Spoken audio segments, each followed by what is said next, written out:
everybody to NEGU TV Chatting with Cade. My name is Maddie. I am the All-Star and Athlete Specialist here at the Jessie Foundation. Today we have a very special guest to chat with Cade. We have Evan White, first baseman for the Seattle Mariners. Evan, welcome and thank you for being here. Thank you. I appreciate it. Great to join you guys and get to talk to you for a little bit. Awesome. Well, we're happy to have you. And Cade, how are you doing, bud? I'm doing really good. Good. Well, I will let you take it away and start asking your questions. Okay. Well, thank you for being here. Congratulations on being your first season in the MLB. How old were you when you first started playing baseball? Yeah, so I grew up. My family always played when they were growing up as well. So I think when I first started playing, I was about 3-4 years old. I started playing in the league when I was about 9 though. So it took a few years to kind of get ready for that. But I've always loved the game. Yeah, it's so cool. How old were you when you started realize that you were really good at playing baseball?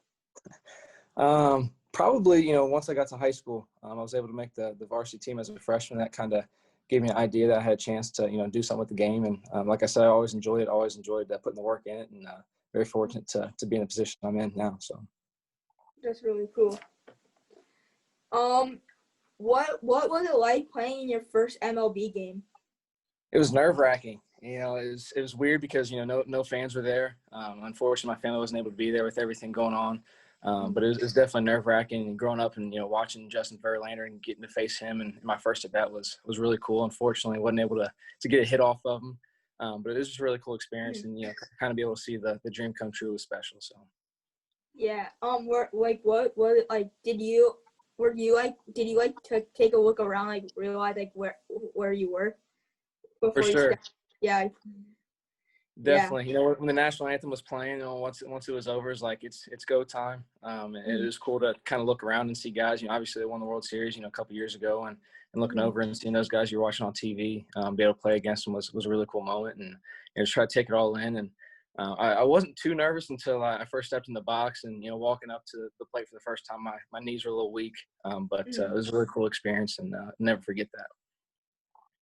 That's so cool. How was your first your first MLB home run? How was that? Like, how did that impact you? It was a really cool experience. It was something that I felt like I got around the bases faster than I ever had before because I was so excited, and just to see it actually went out, and it was a really cool experience. And I wish again my family could have been there to experience that with me, but thankfully able to watch on TV and stuff like that. And the Mariners did a really cool job with, they got my family, my wife, and they made a video for me with the debut and everything like that. So it was a really cool moment for us still. Did you get to keep the ball that you hit out of the park? I did. That was the beauty of, not having any fans there. You didn't have to, compete with anybody for the ball. So it was nice. Yeah. They did a good job at getting back to me and everything. So I'm very thankful. Yeah, I always wonder, like, how is it going to be like when they finally have, like, fans in the stadium? I wonder, like, if there's just going to be, like, balls, like, all scattered around the whole park because there's not going to be, like, a foul ball. They're not going to, like, really, like, notice. Yeah, exactly. Yeah. It's going to be weird for sure. Yeah. What first drew you to NEGU? I'm sorry, what'd you say? What first drew you to NEGU? So it was actually at Kentucky. I know you did an interview, a few days ago with TJ Collette, and he was the first one to introduce me and introduce a lot of us to NEGU and what the Jessie Foundation stands for and what they do. And he took us on a hospital visit, and at the University of Kentucky, and it was life changing for a lot of us. And it was really cool, and he did a great job of kind of explaining it and showing us how everything went down. And I'm very thankful to have built that connection and be able to be a part of such a great foundation. How was TJ as a teammate? He was awesome. He's the same guy every day. Unfortunately, we only got to spend 1 year together before I left, but he was awesome. He worked his tail off, and was just a fun guy to be around. Always laughing, having a good time, and you can really tell that he just loves others. And I think that's something we can all aspire to do is love on one another and spread that love. Yeah. How was your first hospital visit? Like I said, it was life changing. It was a really cool experience, and it's very sad to see what people have to go through on a day to day basis. But to see the smile and the joy that they have in the fighting and battling each and every day was incredible.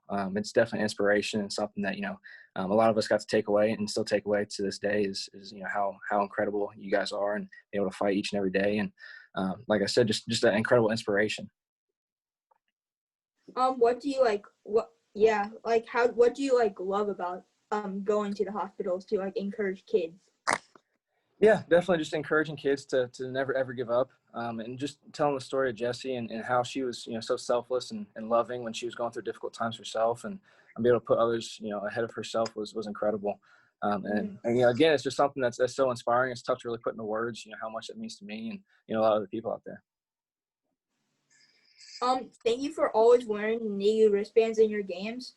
When I look at my NEGU wristband, it inspires me to work hard in my therapies and in my schoolwork. Why do you wear yours?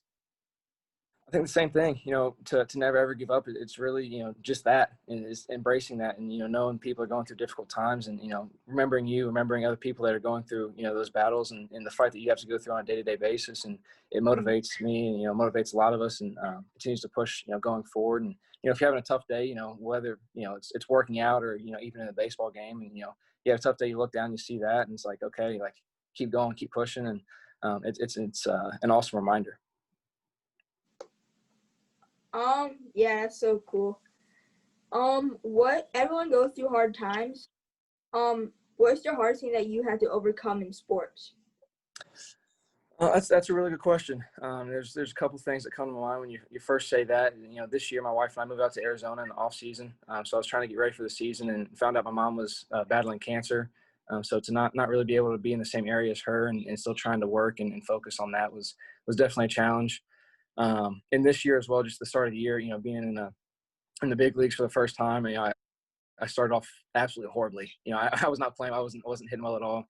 And be able to battle with that, and again being away from family and stuff right now. Thankfully, my mom's doing better. My grandpa is battling as well, so being away from him and stuff, and with everything going on was just a little challenging. But again, looking down that wristband and seeing never ever give up, it's a constant reminder, and keep pushing forward. So it's all a challenge. It was a good challenge. I grew a lot as a person, and as a man of faith, and I think it was a good learning experience for me. So.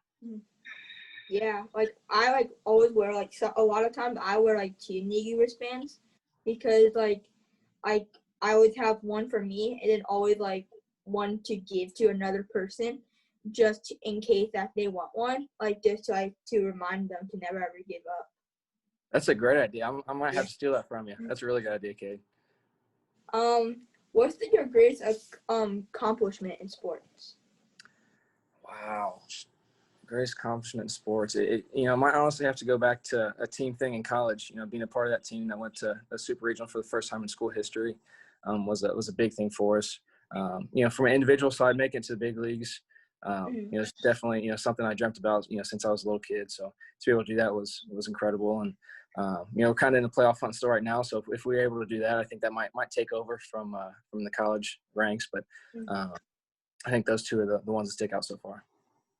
Yeah, I remember I always in my head I always have my dad always I always have a game running in my head, and I always have bottom of the ninth, 2 outs before I hit a ball because I always have that going on in my head.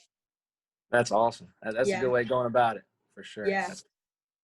What would you say to a 14-year-old kid who his dream is to play in the MLB? I'd say you got to have fun with it. You got to enjoy the work, and I think that's the biggest thing. If you're able to enjoy the work, you're going to continue to get better each and every day.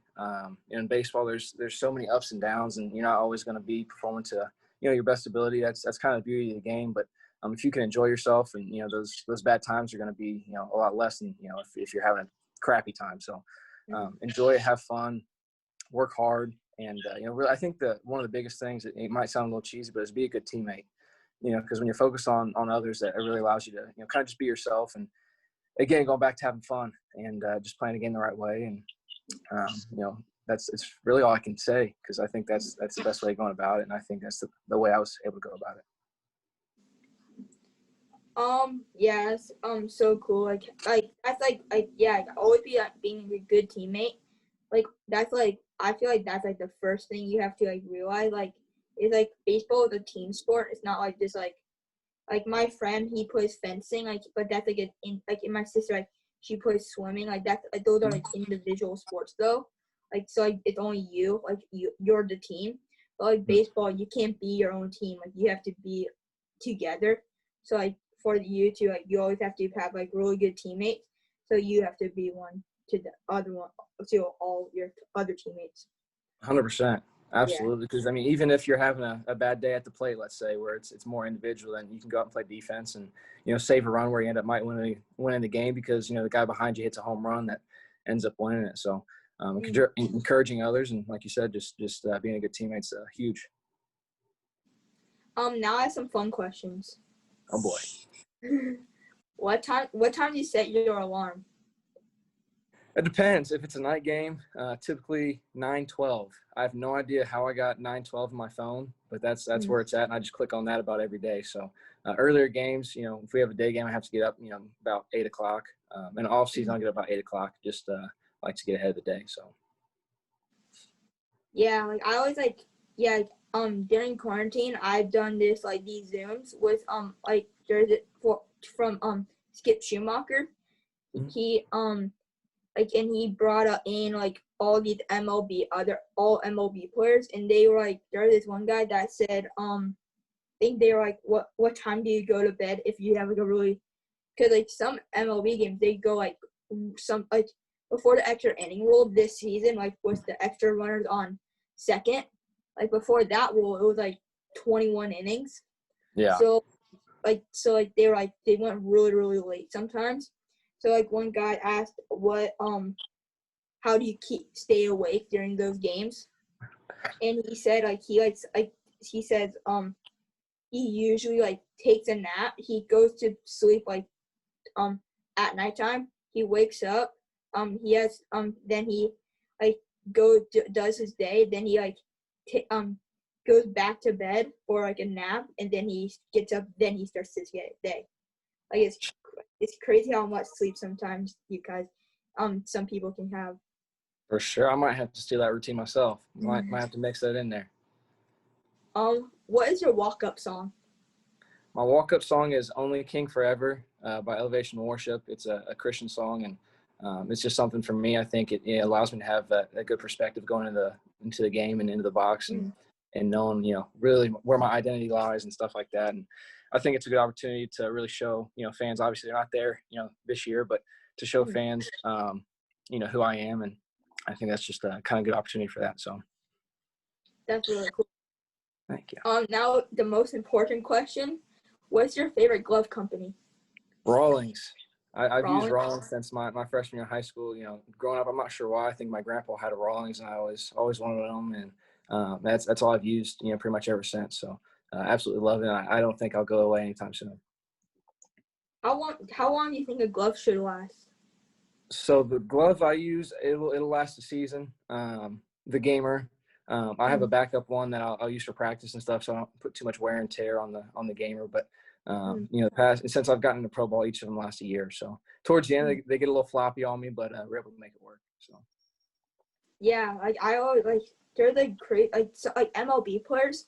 Like sometimes they have these things like the preseason. Like they always have like don't they have these things called like glove day? Like they always like get like brand new gloves and stuff. It's really cool. Oh, for sure. It's like Christmas in the spring. So always enjoy those days for sure. What is your favorite baseball movie? Favorite baseball movie is The Sandlot.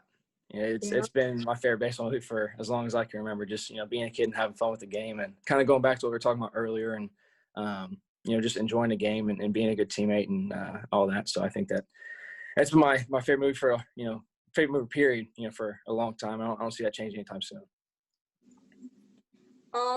Jessie loved Would You Rather, so we're gonna play a couple of those. What's that? We're gonna play Would You Rather because Jessie loved those games. Okay, sounds good. Yeah. If you had to play baseball, would you rather play in 100-degree heat or 40-degree cold? 100-degree heat, 100%. I'm moving out to Arizona this off season, and ever since I did that, left Ohio, I'm not a fan of the cold anymore. So definitely heat. Yeah, like I always like feel like if you have like a cold hand, like if it's cold, your hands already hurt, and then if you like get like so like I did like if you like get jammed by a pitch, it like that also like stings. So it's like a combined sting. So Absolutely. like I agree. Like I would rather play in heat. For sure. In the bottom of the ninth inning, would you rather be at the plate or on the mound? At the plate, for sure. If you asked me when I was a little younger, back in middle school, I might have sit on the mound. I was a little better on the mound back then, but definitely at the plate now. Yeah, like I feel like if you tell me you're gonna hit the ball or you're gonna strike out the guy, like if you guarantee me like if you like guarantee me that I'm gonna do well, I would probably say the plate too, because you will remember that more in your head. For sure. That's awesome. Thank you for that was my last question. So thank you for being here and all that you do with NEGU. Well, thank you for having me, Cade. I have one quick question for you though, because I know it's Thursday night football and first game of the year. I know two of your buddies are facing off against each other at quarterback. So I just want to see who you're rooting for, the Chiefs or the Texans. I'm rooting for both of them, but I have Patrick Mahomes starting on my fantasy team. So that's funny. Yeah. I like it. That's a good call. But I have the Texans kicker too. Best of both worlds. So you're good to go. So I'm good. Mahomes throw a lot of touchdowns, and you need the Texans to kick a lot of field goals. Yeah. That sounds, as long as it's not Tariq Hill, because I'm facing him. He's on my opponent's team this week, so he can throw touchdowns to everybody else, but just not Hill, please. So, love it.